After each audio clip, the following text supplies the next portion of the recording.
Kyoshi is not the Avatar in her own book, Rise of Kyoshi. Let me explain.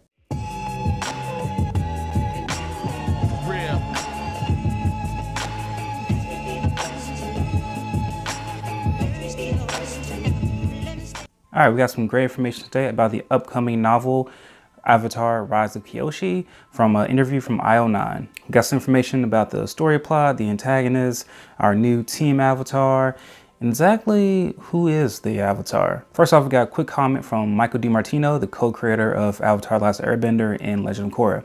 In it, he says, "In the Rise of Kyoshi, we meet a young woman so unlike the legend she is to become that we wonder how she could possibly transform into such a remarkable figure.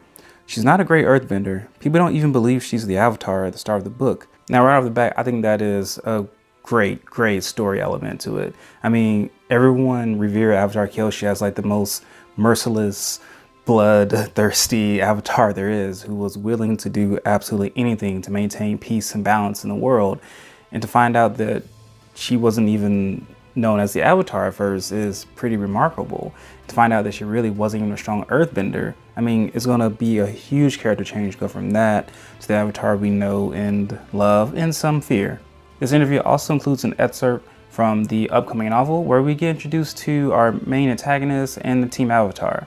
As for our antagonist, it is a waterbender, I'm assuming from the Southern Water Tribe, although that's not confirmed. Her name is Tagaka, and I'm sure we'll all be pronouncing these different ways. Tagaka is a fierce pirate queen, and she seems like she's a very skilled waterbender.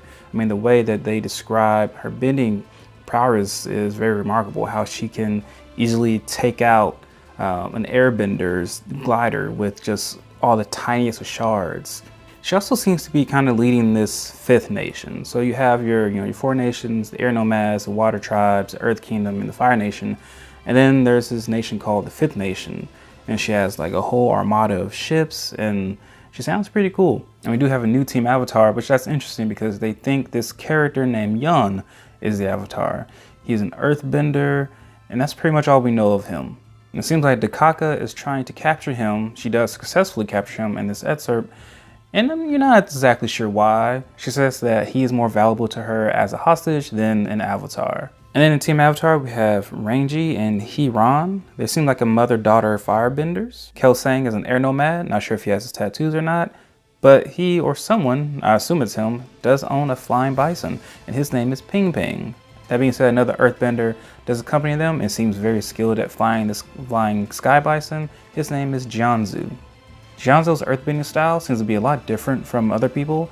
It's described as a dancing lion at the start of a new year.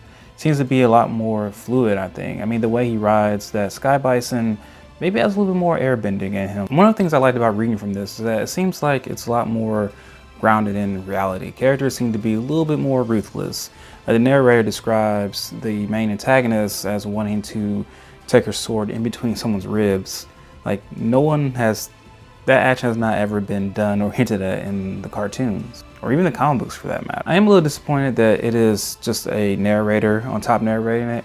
I was really hoping that it will be narrated through Kyoshi, seen through her eyes, and really get into just a sense of what's going on in her mind. But instead, it's just really top level third-person narration. But that tells me that this story is going to span even outside of Kyoshi, that way describing what's going on between everyone, no matter where they're at. I'm sure there'll be some globe-trotting going around, so I'll give them a pass on that. The thing I most enjoyed about it was really just describing the action. It was very detailed, and it really painted a picture for me in my head, and that's often hard to do, especially with the world of Avatar, where there's just so much going on.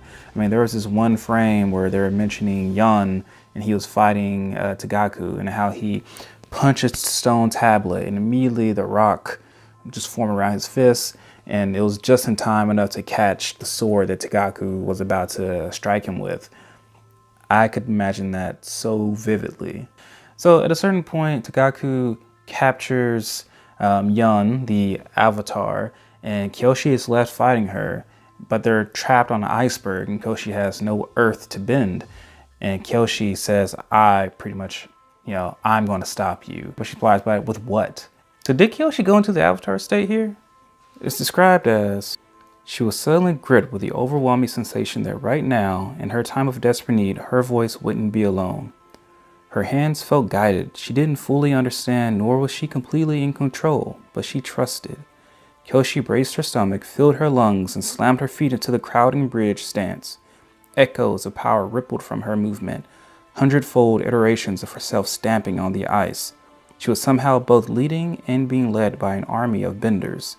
So on an iceberg, Kyoshi summons boulders of rocks from the bottom of the ocean all the way up into the iceberg and breaks ships doing so.